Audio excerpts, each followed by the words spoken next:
Hello. In this lesson, we will explain what the Secure Email Gateway is, why it came about, and how it has evolved over time. Email was one of the first activities people did when the world went online in the 1990s. It took very little bandwidth in the days when technology allowed for very little. It was also easy, fast, and didn't even cost a postage stamp. It was so easy and inexpensive that clever individuals saw it as a means to get a message to many people at little or no cost. Some of those mass mailings may have come from legitimate businesses and were equivalent to advertising flyers sent by post. But other mass mailings were sent by more nefarious characters.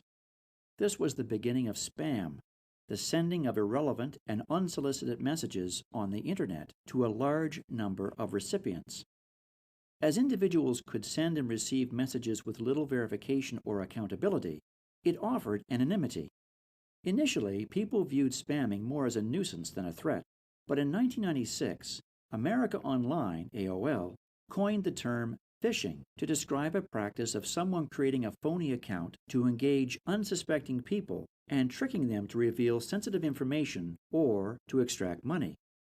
Some of you may have met a character like Prince Solomon of Abududu, or some other wily character who wanted to share their wealth. Please provide your bank account information, and His Highness will kindly deposit a packet of gold. Other bad actors registered domain names that were strikingly close to the names of legitimate businesses or organizations, and masqueraded as that business in an email, coaxing you to click on a link or an attachment that contained malware. The phishing technique relied on human naivety, carelessness, or distraction in order to work. One of the first responses of businesses was to educate their employees about phishing tactics. However, while education can reduce phishing exploits, it could not eliminate the threat. Something needed to be done at the mail server and the Internet Service Provider ISP levels. In response, businesses installed spam filters on the mail server to stem the tide of spam and phishing emails.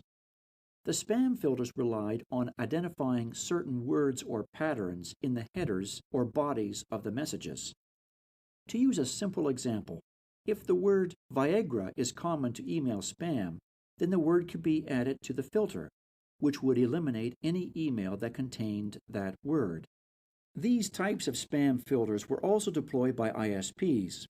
In addition to filtering, the ISPs turned to strengthening authentication methods. By the end of the first decade of the 21st century, the ISPs began to implement the Sender Policy Framework, which slowly took shape during that decade, but wasn't proposed as a standard until 2014. The Sender Policy Framework is an email authentication method that detects bogus sender addresses and emails.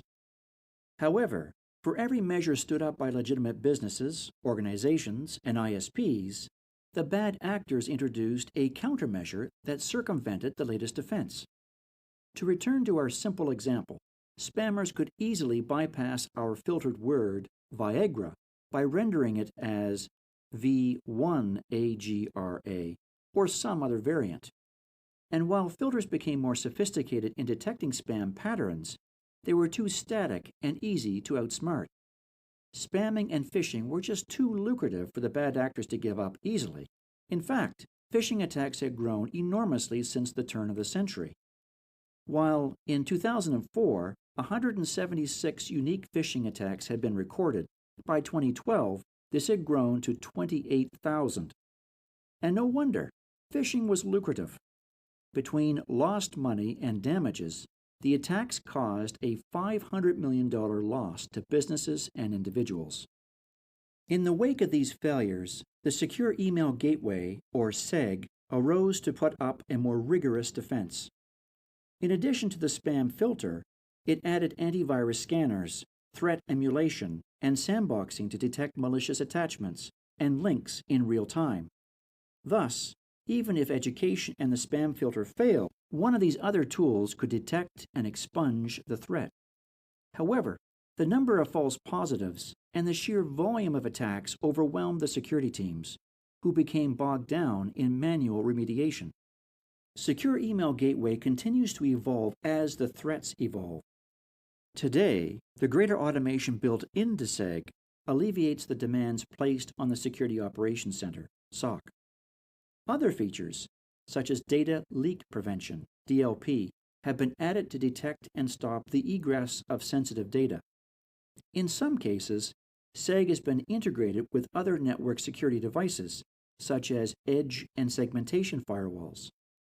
These devices collectively form an integrated fabric of security, which can be centrally managed from a single pane of glass and continually updated by threat intelligence as new methods and contagions become known.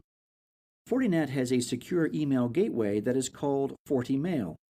FortiMail includes all of the features discussed here, plus it integrates with firewalls and sandboxing solutions. All of these devices can be centrally managed by FortiManager and updated by FortiGuard, Fortinet's Threat Intelligence Center. Thank you for your time, and please remember to take the quiz that follows this lesson.